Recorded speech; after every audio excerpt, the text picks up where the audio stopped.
Oke, halo Tribuners semua, dimanapun Anda berada, saya Laila Tuniam, jurnalis tribunlombok.com. Kita ketemu lagi nih di Bincang tribunlombok.com. Hari ini kita akan membahas sesuatu yang berbeda dari biasanya. Biasanya kemarin kita bahas politik dan segala macamnya. Terbaru kita akan bahas kesehatan, tentu dengan pakarnya, tentu dengan orang yang ahli dalam bidang kesehatan. Hadir di sini bersama kami, dokter dari RSUD Provinsi Nusa Tenggara Barat. Selamat pagi Pak Dokter. Selamat pagi Mbak. Dengan namanya siapa? Dr. Galih Wisnu Prabowo, Panggilannya? spesialis penyakit dalam, panggilannya Dr. Galih. Panggilannya Dokter Galih. Ini momentum puasa mungkin Pak Dokter, kita ingin berbagi tips kesehatan kepada Tribuners semua yang ada di rumah. Mungkin yang belum memperhatikan kan kita butuh energi nih untuk berpuasa karena kita bekerja setiap hari. Apa yang penting yang harus kita konsumsi ketika berpuasa gitu ya. Oke. Ya, terima kasih Mbak.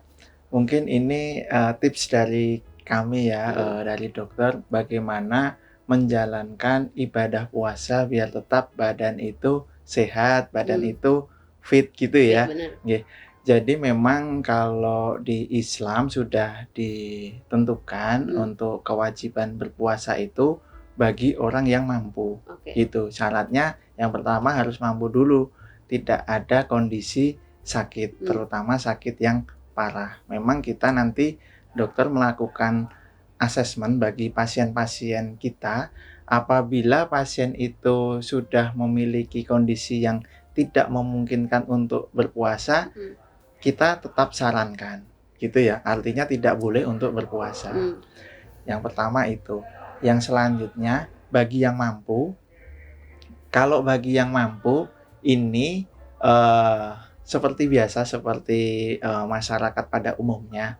Jadi dengan bersahur, lalu buka puasa gitu ya.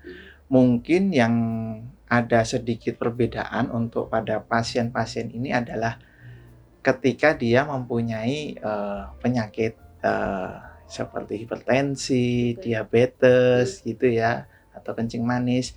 Nah itu memang ada penyesuaian untuk dietnya. Mungkin seperti itu dulu. Oke. Berarti ada perlakuan khusus ketika orang memiliki penyakit tertentu ketika berbuka dan sahur. Iya. Misalnya untuk pada pasien yang hipertensi misalnya gitu ya, dia memiliki penyakit tekanan darah tinggi, maka yang pertama itu kita sarankan untuk pola makannya saat baik sahur dan berbuka, yang asin itu dikurangi. Asin dikurangi. Atau di stop aja boleh nggak Dok? Nanti makanannya ini hambar, nggak enak ya. Atau ada sih ini garam untuk mengganti dietnya ada gitu. Ada garam khususnya? Ada garam khususnya, cuman beberapa pasien karena ini garamnya sintetik jadi nggak enak katanya gitu ya. Jadi dikurangi saja takarannya. Itu yang pertama. Yang kedua, minum harus cukup gitu itu ya. Seberapa? Nah, sebenarnya disesuaikan berat badan pasien. Tapi secara kurang lebihnya ya, itu 6 sampai 8 gelas satu hari. Artinya saat sahur nanti 3 gelas atau sampai bisa 4 gelas. Saat berbuka sampai malam mungkin 3 sampai 4 gelas juga gitu. Itu untuk pasien hipertensi. Iya. Kalau punya penyakit lain, misalnya dia punya penyakit apa yang perlu dikurangi atau apa yang perlu dimakan sehingga dia mempunyai energi untuk bisa kerja, menjalani sehari-hari gitu. Iya. Untuk pasien dengan gangguan MAH atau MAH kan dalam bahasa medis kita ada gangguan di lambung, misalnya kita sebutnya dispepsia. Baik itu iritasi di lambung atau ada luka di lambung gitu ya. Jadi untuk makanan kita menghindari yang sifatnya mengiritasi. Misalnya terlalu pedas, apalagi di sini ya. Di sini ini makanan Lombok. Iya, itu pedas semua, identik. Makanya ini saya juga praktek di sini gangguan paling banyak itu, gangguan lambung. Iya, mungkin karena mayoritas masyarakat di sini makanan pedas. Nah, pedas itu bukan suatu rasa tapi sensasi yang menghasilkan itu tadi pedas. Nah, itu sifatnya mengiritasi, terutama di dinding lambung. Makanya untuk penderita sakit MAH atau lambung yang berpuasa itu sebaiknya dihindari karena akan memicu asam lambung yang meningkat, akhirnya MAH-nya akan kambuh gitu. Baiknya yang manis aja, Jadi tapi jangan terlalu manis katanya. Yang manis saat berbuka terutama ya. Kurma itu bagus, kurma kan manis, jangan kebanyakan gorengan gitu ya. Ini fakta menarik, Dok. Ketika kita di Lombok ini banyak penyakit yang ditemukan tadi. Iya. Yang apa namanya? Penyakit lambung. Iya, penyakit lambung. Karena itu yang banyak ditemukan kasus di RSUD provinsi. Itu fakta menarik sih, karena kita di Lombok ini banyak didominasi dengan makanan pedas. Kita beralih ke penyakit yang sering dialami oleh masyarakat Lombok kemudian untuk menghindari itu di bulan puasa itu, Dok, selain dari penyakit lambung tadi. Yang sering dikeluhkan juga itu kekurangan cairan di sini. Jadi misalnya diare. Diare akan banyak mengeluarkan cairan. Pasien memaksakan untuk tetap berpuasa, akhirnya dia akan mengalami dehidrasi atau kekurangan cairan. Pemicunya hampir sama, yaitu makanan, terutama makanan yang tidak hygiene ya, terkontaminasi. Maaf, ini bulan puasa, harusnya saluran pencernaan itu juga beristirahat, tapi ketika berbuka banyak ini takjil ya pinggir-pinggir jalan yang jualan. Nah, kadang itu ndak hygiene, terkontaminasi. Ketika dikonsumsi untuk berbuka, jadi malah membuat diare. Nah, akhirnya kalau tidak ditangani akan mengalami dehidrasi. Itu juga sering kita temukan gitu. Kalau keluhan selama dari udah seminggu kita Ramadan ini di rumah sakit apa, Dok? Kalau yang saya temukan ya, terutama yang masuk di UGD lebih itu tadi yang gangguan MAH ini, mual, muntah gitu. Itu sering kali kita temukan, dan pemicunya bukan puasanya, tapi makanannya. Jadi makanan setelah berbukanya ini itu jadi pemicu munculnya penyakit MAH itu. Oke, Dok, ini kita harus bukan istilahnya memanfaatkan, tapi kita ingin Pak Dokter memberikan tips kepada para Tribuners semua, mungkin ada yang mengidap penyakit lambung seperti keluhan-keluhan pasien itu di luar sana, tips berbuka dan sahur. Silakan, Dok. Kamera ada di sini. Itu penting sih sebenarnya. Baik, terima kasih. Jadi untuk pasien yang sudah memiliki gangguan penyakit di lambung, baiknya memang diatur untuk pola makannya, terutama jenis dan cara pengolahannya. Mungkin lebih spesifik, Dok. Ya, untuk jenisnya pilih yang tidak sifatnya mengiritasi, hindari yang pedas gitu ya, hindari yang terlalu asam atau terlalu kecut gitu. Itu makanan-makanan yang sifatnya mengiritasi. Misalnya berbuka kok pakai di sini ada itu ya, jualan rujak atau petis gitu ya, itu bisa memicu. Lalu bukanya baiknya dengan apa? Dengan itu tadi sudah saya sampaikan, yang manis. Jadi boleh misalnya teh manis, boleh sirup, boleh dengan kurma gitu ya. Hindari yang pedas, berarti biasanya kalau gorengan kan ada cocolannya ya. Nah, itu juga bisa memicu. Baiknya kue aja gitu ya, yang memang sudah memiliki gangguan di lambung. Tapi kalau orang sehat mah silahkan, enggak ada masalah gitu ya. Lalu minum juga harus cukup. Itu tadi sudah saya sampaikan. Misalnya paling tidak kan 6 gelas ya dalam satu hari. Saat sahur 2 gelas, berbuka 2 gelas, nanti setelah sholat tarawih misalnya 2 gelas lagi, kan sudah 6 gelas. Syukur bisa sampai 8 gelas. Gitu ya. Itu penting, Tribuners harus diingat dan pahami supaya kita tetap sehat selama menjalankan ibadah puasa, bukan hanya ibadah puasa tetapi untuk bisa sehat seterusnya, dokter ya. Iya. Oke dok, ini menarik sekali tips sehat. Mungkin sudah banyak informasi di luar sana, tetapi langsung dari dokternya kita berbagi kepada Tribuners. Siap. Mungkin selanjutnya ada yang membuat penasaran saya. Dokter sendiri itu menerapkan nggak pola hidup sehat keseharian? Iya. Itu menarik. Gini, jadi pola hidup sehat itu kan meliputi pola makan dan aktivitas sehari-hari. Oke. Ya. Untuk pola makan memang sulit ya untuk Oke. kita lakukan. Tapi paling tidak saya sendiri juga menjaga, Dikontrol. ya bisa mengkontrol untuk menjaga pola makan. Artinya apa? Asal tidak berlebihan. Oke. Misalnya yang ada di masyarakat kan daging kambing membuat tekanan darah tinggi.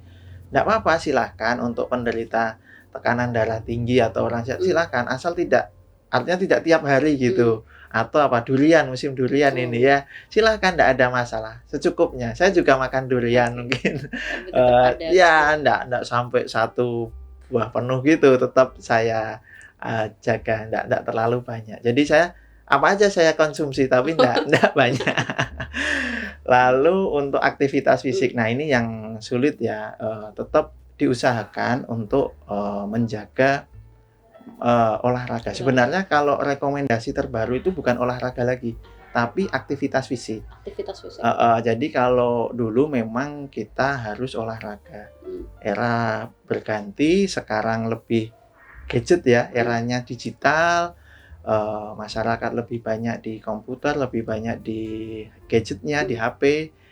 Jadi aktivitas itu menjadi kurang. Nah, yang sedang dipromosikan atau digalakkan oleh Badan Kesehatan Dunia WHO untuk mulai melakukan aktivitas fisik gitu.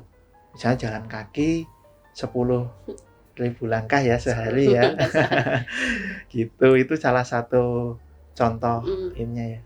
Tapi kayaknya sangat sulit untuk dilakukan. Iya, asal nggak ini siapa istilahnya malas gerak itu ya. Mager. Iya itu. Apalagi puasa mager. Selanjutnya ya kalau untuk olahraga boleh bersepeda gitu. Saya bersepeda, lalu jalan kaki juga untuk menjaga ini sih kebugaran. Iya. Dokter, kita beralih ke profil mungkin Tribuners. Mumpung ada dokter, kita akan sedikit mengulik profilnya dokter Galih di sini. Dokter dulu semasa kecil asli mana, Pak Dokter? Saya asli Jogja. Asli Jogja. Dari kecil sampai pendidikan sampai ini spesialis saya di Jogja. Berarti tugasnya di sini. Berapa tahun sudah di Lombok? Saya pertama kali di Lombok itu 2013 itu sebagai dokter umum ya. Lalu 2022, 1 tahun yang lalu itu mulai spesialis di sini. Oke, kalau gitu saya penasaran pandangan dokter ketika beralih 2013 lalu sampai dengan sekarang 2023, kesehatan orang NTB ini tuh di pandangan dokter tuh seperti apa? Oh ya. Ya, secara umum memang lebih atau masih kurang begitu peduli gitu dengan. Oh enggak, ini yang di sini semakin membaik. Dulu memang awal-awal saya agak kesulitan 2013 itu ya, penyesuaian ke pasien gitu ya, dimana lebih percaya alternatif. Itu yang saya rasakan awal-awal dulu menjadi dokter di sini di Lombok. Jadi misalnya ada pasien membutuhkan tindakan operasi, ketika kita sampaikan lebih dibawa pulang, nanti pengobatan alternatif gitu. Nah, mungkin informasi ya lebih berkembang juga di sini, masyarakat lebih banyak mendapatkan edukasi. Sekarang lebih kita edukasi ke pasien lebih ini juga lebih enak, lebih mudah. Dia lebih bisa kita edukasi. Intinya lebih bisa mengikuti saran yang kita berikan. Gitu. Berarti kasus-kasus itu sudah mulai jarang ditemukan sekarang? Iya, kita yang ke rumah sakit itu mayoritas sudah sudah istilahnya mengikuti saran kita. Oke. Kontrol rutin, Hmm. ambil obat, misalnya ada tindakan dia juga demi ini kesehatan gitu ya, Hmm. mau mengikuti. Dulu cita-citanya Pak Dokter tuh emang udah dokter atau ada cita-cita lain sebelum itu? Kayak Iya. menarik. Kalau dulu memang dari Awal. memang dari awal sudah Oh, pengen berarti jadi cita-cita dari dokter. kecil udah Iya, memang jadi dokter? udah jadi dokter. Dan Dari SMP? SMA sudah langsung mendaftar di jurusan kedokteran. Oh, keren sekali Pak Dokter. Struggle-nya, saya juga punya beberapa teman yang masuk sekolah kesehatan dan itu Iya. struggle-nya di kesehatan tuh luar biasa sih menurut saya. Iya, memang gimana ya Mbak, karena proses pendidikannya kan lama. Bener. Dibanding teman-teman yang lain ya, Hmm. saya itu menempuh S1 sampai dokter umum itu kan kurang lebih 5 tahun. Hmm. Melihat teman-teman yang lain tuh udah ada yang polisi, udah kalau yang kuliah jurusan lain kan udah bekerja menerima gaji, kita masih kuliah gitu ya. Apalagi nih spesialis kemarin, aduh lebih lama lagi, 5 tahun lagi. Jadi memang panjang ini. Nggak ada gitu waktu nempuh pendidikan kayak capek banget, kayak menyerah gitu. Kalau udah dijalanin kayaknya enjoy ya. Tapi Iya. karena mungkin passionnya Pak Dokter di sana mungkin enjoy aja jalannya. Enjoy aja iya, jadi enggak masalah. Kok enggak seperti yang dibayangkan. Lingkungannya juga enak. Saya kan suka bola, main bola kok. Jadi Main bola. setiap minggu main bola gitu. Jadi enggak ada ini futsal, main bola gitu rutinitas di selama pendidikan. Tidak semenyeramkan itu. Iya ya. Memang kalau kelihatannya aja. Kelihatannya tapi Kelihatan. dijalankan juga. Dijalankan nyaman kok. Pengalaman terparah mungkin Pak Dokter selama menjadi dokter. Mungkin ada kasus yang paling nggak pernah dokter lupain. Oh. Apa itu? Kalau pengalaman sebelum di sini ya, sebelum di Lombok, saya ditugaskan di Papua. Itu 2 jam dari Kota Biak. Wah itu sungguh pengalaman ya buat saya ya. Jadi di situ ada kabupaten baru, dia baru menjadi kabupaten yang baru, belum ada dokter sama sekali. Saya spesialis penyakit dalam di sana. Hanya ada 3 dokter spesialis penyakit dalam, spesialis kandungan, sama spesialis bedah. Oh ya, sama anestesi. Kita berempat di situ di rumah sakit daerahnya. Jadi akhirnya merawat pasien, bukan hanya pasien penyakit dalam, pasien anak juga saya rawat, pasien saraf. Merangkap. Iya, pokoknya semua saya rangkap macam-macam karena memang nggak ada yang lain. Jadi kita harus siap bersedia. itu. Iya, harus siap. Karena memang kebutuhan ya. Berapa tahun di Papua itu, Dok? Oh, saya hanya pengabdian waktu itu 6 bulan. 6 bulan. Iya. Tapi sangat berkesan. Sangat berkesan, iya. Karena nggak ada. Ikut operasi juga menjadi asisten karena dokter bedahnya harus melakukan operasi yang sito, yang segera, pasien gawat. Saat itu kondisinya mendesak, dia tidak punya asisten. Terpaksa saya menjadi asisten spesialis bedah bersama dokter anestesi. Iya, pokoknya. Bisa juga ya? Karena keadaan kan kita memang waktu dokter umum kan dilatih ya. Jadi walaupun spesialis penyakit dalam, ilmu dokter umumnya kan enggak hilang. Karena sudah dihatam dulu sebelum itu. Iya. Menarik sih. Luar biasa sih pengalaman dokter. Apa dokter yang misalnya ketika ada orang yang mau masuk kuliah kedokteran itu yang perlu dipersiapkan itu apa? Oh ya.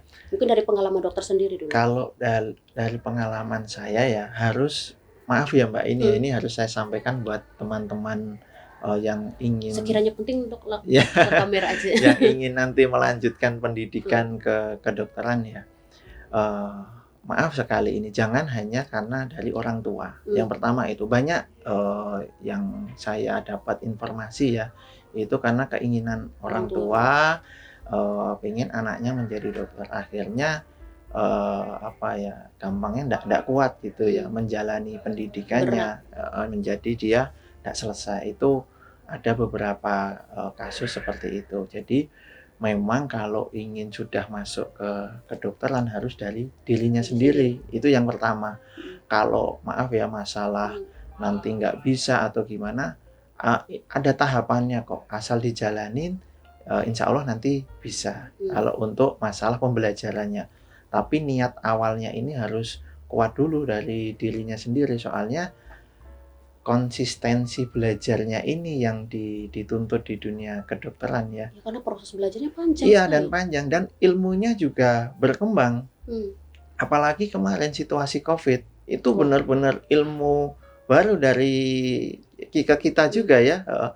Bahkan selama 2 tahun itu revisi panduannya itu 4-5 kali itu berganti. Kita harus membaca lagi, oh gini lagi, berganti lagi. Jadi nggak boleh males belajar istilahnya gitu. Dia harus rajin membaca, harus rajin belajar untuk mengupdate ilmunya karena ada obat yang dulu ini dilarang, sekarang harus dipakai. Ada yang dulu dipakai sekarang udah nggak diperbolehkan lagi. Ya biasa dinamika seperti itu karena ilmu di kedokteran cepat sekali perkembangannya. Oke, itu penting untuk Tribuners semua. Saya lupa kamera saya ada di sana. Dokter ini spesialis penyakit dalam. Contohnya dok, Iya. penyakit itu seperti apa? Oh, penyakit dalam. Oh ya, penyakit dalam itu ada 11 divisi ya. Ada paru-paru, jantung, saluran pencernaan, saluran kencing, lalu diabetes, ada penyakit pada orang tua, lalu ada Penyakit pada orang tua yang gimana? ada bidang yang menangani orang tua. Orang tua ini dibedakan secara khusus di ilmu penyakit dalam karena pada orang tua itu organnya sudah berbeda sama yang muda. Ibaratnya kita obat dengan dosis segini mungkin bisa pada orang yang dewasa muda, tapi pada orang tua kita harus atur lagi untuk dosisnya gitu. Jadi memang ada bidangnya sendiri gitu, tapi masuk di penyakit dalam. Kita belajar itu sendiri nanti gitu. Lalu ada juga autoimun, itu juga masuk di kita penyakit dalam. Terus ada rematik, itu juga penyakit dalam. Lalu ada yang terakhir itu gangguan psikosomatik. Jadi gini, psikosomatik itu pasien itu merasa sakit tapi sebenarnya tidak sakit. Pikiran lah ya. Jadi dari psikisnya dia yang menyebabkan pasien itu sakit. Itu ada ilmunya juga. Itu ada kasusnya di yang banyak di kami temukan di rumah sakit. Karena sebenarnya dia merasa cemas, dia mungkin ada stresor ya. Dia merasa sakit, badannya sakit semua. Kita periksa, kita cek semua, organnya normal semua. Oh berarti dia masalahnya ada di psikisnya. Ada juga nanti penanganan. Mirip sama inilah dokter kejiwaan ya atau psikiatri itu ya.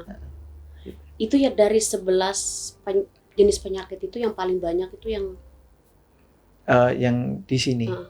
Yang di sini maaf ya karena mungkin saya tugasnya di rumah sakit tipe A, jadi yang sudah komplikasi yang di saya, yang maksudnya yang dirawat di rumah sakit seperti gagal ginjal, terus gagal jantung, itu yang banyak kita temui atau pasien tumor, cancer itu banyak yang ke rumah sakit provinsi.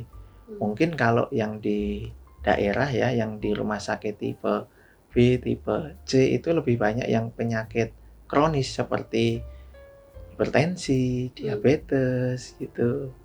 Itu lebih banyak. Sebenarnya diabetes. Nah, ini sebenarnya di lingkungan banyak sekali kan yang diabetes. Itu sebenarnya untuk menghindari itu dan penyebabnya itu apa sih, Dok? Oke. Jadi untuk diabetes itu penyakit metabolik yang disebabkan gangguan dari hormon insulin. Hormon insulin ini diproduksi di pankreas di dalam tubuh. Nah, ada 2 jenis. Pankreasnya rusak jadi tidak bisa memproduksi hormon insulin, atau yang kedua, pankreasnya bisa memproduksi tapi kualitas hormon insulinnya itu yang jelek. Ya. Jadi gula darah di dalam tubuh itu tidak bisa diolah menjadi energi. Prinsipnya gitu. Nah, hormon insulin ini tuh semacam kendaraannya untuk menjadi si glukosa ini energi buat kita. Itu ya. Tapi karena ada masalah di hormon insulin, gula darah di tubuh jadi tinggi, menumpuk dia. Itulah yang menjadi penyakit di semua organ ya. Dan penderitanya itu rata-rata orang tua. Ya, karena memang secara teori dia mulai itu di usia di atas 35 tahun. 40, 50 Untuk itu mencegahnya deh dok, untuk tidak tersentuh penyakit itu iya. untuk kaula muda. Untuk mencegahnya yang jelas ya kalau sudah ada misalnya dari riwayat keturunan dari keluarga ya, itu jelas makanan minuman yang manis ya harus dihindari, dikurangi ya itu. Lalu berat badan harus dijaga ideal karena berat badan itu sangat mempengaruhi pada kualitas insulin. Kalau orangnya obesitas itu kualitas insulinnya tidak bagus gitu ya. Idealnya udah tahu ya, tinggi badan kurang lebih kurangi 110 itu ya. Berat badan ideal kurang lebih seperti itu.